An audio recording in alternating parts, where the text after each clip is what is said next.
فرمایا یا ایھا المدثر قم فانذر وربک فکبر وثیابک فطہر والرجز فاہجر، اے نبی ان بتوں کی پلیدگی سے اپنے آپ کو بچا کر کے رکھو اور ان سے دور کرو۔ یعنی بت سب سے پلید چیز ہیں، اتنی پلید چیزیں نبی کریم صلی اللہ علیہ وسلم کو ابتدائی حکم ہے کہ اے نبی اپنے آپ کو ان بتوں کی پلیدگی سے بچا کر کے رکھو۔ اور نبی کریم صلی اللہ علیہ وسلم اس نجاست اور پلیدگی کو اتنا سمجھتے تھے کہ نبی کریم صلی اللہ علیہ وسلم کو بتوں سے سمیل آیا کرتی تھی، بدبو آیا کرتی تھی۔ ایک صحابی آیا نبی کریم صلی اللہ علیہ وسلم کے پاس بیٹھا ہے اور اس نے پتل کی انگوٹھی پہنی ہوئی ہے، پتل کی انگوٹھی پہنی ہے۔ نبی کریم صلی اللہ علیہ وسلم فرماتے ہیں میرے صحابی کیا ہے کہ میں تجھ سے بتوں کی بدبو پاتا ہوں، تو اس سے بتوں کی بدبو آ رہی ہے۔ جب اس نبی کریم صلی اللہ علیہ وسلم نے یہ بات کہی تو اس نے اتار کر کے پھینک دی۔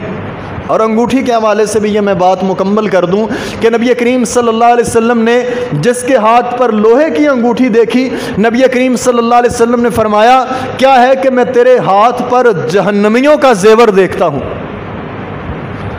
لوہے کی انگوٹھی پہننے والے کو فرمایا کہ میں تجھ پر جہنمیوں کا زیور دیکھتا ہوں۔ اور یہ جتنے ہم لوہے کے کڑے پہنتے ہیں، کنگن پہنتے ہیں اور پتہ نہیں چھلے پہنتے ہیں اور کیا کیا پہنتے ہیں، فرمایا یہ جہنمیوں کا زیور ہے۔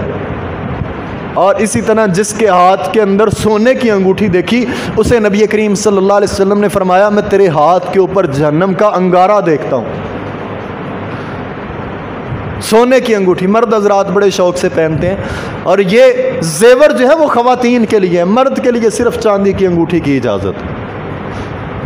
تو اپنے آپ کو عورت بننے سے بچائیں۔ کئی اچھے بھلے مرد کانوں کے اندر مرکیاں، پتہ نہیں کیا کیا، اور کڑے اور رسیاں اور دھاگے، اور پتہ نہیں ہم نے مسلمانوں نے کیا کیا سیکھنا شروع کر دیا ہے، اور یہ ساری رسومات ہم ہندوؤں کی فلموں کے اندر دیکھ کر کے اپناتے ہیں۔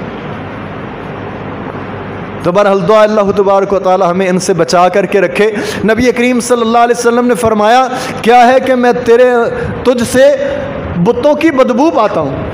یعنی نبی کریم صلی اللہ علیہ وسلم کو تو ان کی ہوا اور بدبو بھی پسند نہیں تھی۔ اور جب اللہ